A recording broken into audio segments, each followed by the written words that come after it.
एका ताईने मला प्रश्न केला होता की भगवान शिवजीला आपण तुळस का वाहत नाही।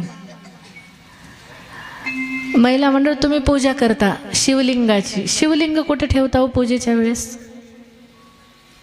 कुठं असतं? तुळशीची पूजा करता ना तुम्ही, तुळशी मातेची, शिवलिंग कुठं असतं मग? तुळशीच्या त्या कुंडीमध्ये ठेवतात काही काही जण, पण आता सहसा एवढं मी तुमच्या गावात नाही पाहिलं, पण महाराष्ट्रभर कथा करत असताना माझ्या लक्षात येते की ज्यावेळेस आपण पूजा करतो तुळशीची तर 70% शिवलिंग हे त्या तुळशीच्या वृंदावनात असतं। चुकीचं आहे। तुळशीच्या वृंदावनात कधी शिवलिंग ठेवायचं नाही। भगवान शिवजीला तुळस कधी व्हायची नाही।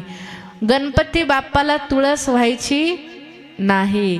शिवजीला केतकी पुष्प व्हायचं नाही। हे प्रत्येक देवाचं कथेचं वेगवेगळं कारण आहे।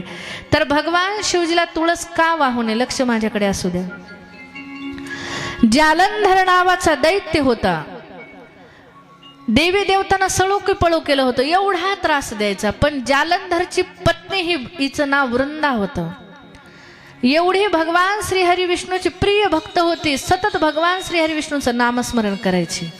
तिच्या पातिव्रत्याचा परिणाम असा होता, ज्या ज्या वेळेस जालंधर युद्धाला जायचा त्यावेळेस ती भगवान श्री हरी विष्णूची भक्ती करायची, आणि त्या भक्तीचा परिणाम असा होता की जालंधर कधी युद्धामध्ये पराजित होत नव्हता, प्रत्येक वेळेस विजयी होऊन यायचा। प्रत्येक वेळेस विजयी होऊन यायचा। आणि एक वेळेस भगवान शिवजी आणि श्रीहरी विष्णूची चर्चा झाली। जालंधर एवढा सतवतो सगळ्यांना, एवढं बल आहे त्याच्यामध्ये, एवढी ताकद आहे, तिन्ही लोक 14 भुवने त्याने स्वतःची करून घेतली होती, त्याला मारायचं कसं? पण पत्नीच्या पातिव्रत्यामुळे तो प्रत्येक वेळेस विजयी व्हायचा। काय करावं लागेल? भगवान श्रीहरी विष्णूने सांगितलं, ज्यावेळेस युद्ध होईल त्यावेळेस तुम्ही जालंधर सोबत युद्ध करा, मी वृंदाकडे जातो, तिचं पातिव्रत्य भंग झालं की त्याचा मृत्यू निश्चित आहे। शिवजीचं युद्ध जालंधर सोबत सुरू झालं आणि भगवान श्रीहरी विष्णू जालंधरचं रूप घेतात आणि भगवान श्रीहरी विष्णू वृंदाकडे येतात। सेवक सांगतो की जालंधर आलाय असं म्हणल्याबरोबर पती आले, स्वामी आले म्हणून, विजय झाले म्हणून कुंकवाचं तिलक ताट घेऊन वृंदा धावत जाते, आणि जसं लावायला जाते श्री हरी विष्णू भगवंताचा स्पर्श होतो, स्पर्श झाल्याबरोबर पातिव्रत्य भ्रष्ट होतं, नष्ट होऊन जातं। मागे सरकती, कोण आहात तुम्ही? तुम्ही तुमच्या रूपामध्ये या, तुम्ही माझे स्वामी नाही, तुमच्यामुळे माझं पातिव्रत्य भंग झालं असं म्हणल्याबरोबर भगवान श्रीहरी विष्णू जालंधरच्या रूपातून बाहेर आले। देवा तुम्ही आहात, मी तुमची आयुष्यभर भक्ती केली आणि तुम्ही माझं पातिव्रत्य नष्ट केलं, मी श्राप देते देवा तुम्हाला, तुम्ही शालिग्राम होऊन पृथ्वी तलावर पडणार। आणि भगवान शिवजीला श्राप दिला, देवा तुम्ही माझ्या पतीसोबत युद्ध केलं, तुम्ही माझ्या पतीला जालंधरला मारलं, मी श्राप देते की तुमच्या पूजेमध्ये कधीच तुळस चालणार नाही, तुळशीचं दल सुद्धा चालणार नाही। हा श्राप वृंदानं भगवान शिवजीला दिला की तुमच्या पूजेमध्ये कधी तुळस नाही चालणार, आणि श्रीहरी विष्णूला श्राप दिला की तुम्ही शालिग्राम होणार। हा श्राप वृंदा मातेनं दिला, म्हणून तेव्हापासून भगवान शिवजीला तुळस कधीच व्हायची नाही। आणि एकच दिवस आहे वर्षातून, वैकुंठ चतुर्दशी, त्या दिवशी आपण भगवान शिवजीला एकच दिवस तुळस वाहू शकतो, बाकी वर्षभर व्हायची नाही। ती एकादश कधी येते? दिवाळीच्या नंतर पौर्णिमा असते, कार्तिक एकादशी। वैकुंठ चतुर्दशी कार्तिक महिन्यामध्ये येते। त्या दिवशी भगवान शिवजीला एकच दिवस तुळस व्हायची, पण कधी? रात्री 12 ते पहाटे 4च्या दरम्यान, त्याच्यानंतर व्हायची नाही। ह्या एकच दिवस आहे, आणि या दिवशी हरी आणि हाराची भेट होती।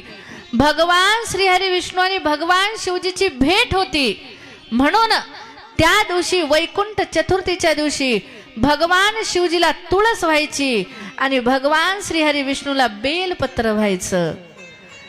बाकी वर्षभर व्हायचं, अर्पण करायचं नाही. म्हणून हा वृंदा मातेनं भगवान शिवजीला दिलेला काय आहे? श्राप आहे. बोलिये भक्तवत्सल भगवान की जय. गणपती बाप्पाला पण तुळस नाही चालत. गणपतीला तुळस कधीच व्हायची नाही. धर्मात्मा नावाचा राजा होता, त्या राजाला तुळस नावाची कन्या होती. विवाह योग्य झाली. तिनेही लोकांमध्ये फिरू लागली की मला एखादा चांगला वर भेटला पाहिजे. आणि ज्यावेळेस फिरत असती त्यावेळेस एका ठिकाणी तिला गणपती बाप्पा समाधी अवस्थेत बसलेले दिसतात. पितांबर असतो, गळ्यामध्ये माळा असतात, कानामध्ये कुंडल असतात, सुंदर स्वरूप असतं. पाहिल्याबरोबर मन मोहित होतं. आणि खाली येऊन त्या गणपती बाप्पाला विचारते. त्यांची समाधी भंग होती. गणपती बाप्पा क्रोधित होतात. कोण आहेस तू? मी धर्मात्मा नावाच्या राजाची कन्या आहे. इथे कस काय आली? मला तुम्ही खूप आवडलात, मला तुमच्या सोबत विवाह करायचा आहे. गणपती बाप्पाने सांगितलं मी ब्रह्मचारी आहे, माझा विवाह होणार नाही, तुझ्यासोबत करणार नाही. त्यावेळेस तिने श्राप दिला, तुम्ही माझ्यासोबत विवाह नाही करणार ना, तुमचा एक नाही तुमचे 2 विवाह होतील. म्हणून गणपतीचे 2 विवाह झाले, रिद्धी आणि सिद्धी सोबत. गणपतीने श्राप दिला, तू मला श्राप दिला आणि माझी समाधी भंग केली. मी तुला श्राप देतो की तू सगळ्याच्या पूजेमध्ये चालशील, फक्त तू माझ्या पूजेमध्ये चालणार नाही.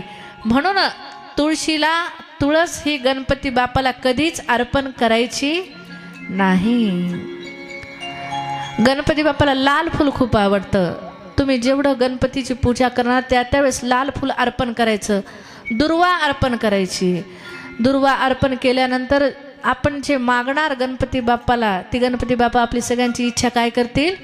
पूर्ण करतील. बोलिये भक्तवत्सल भगवान की जय.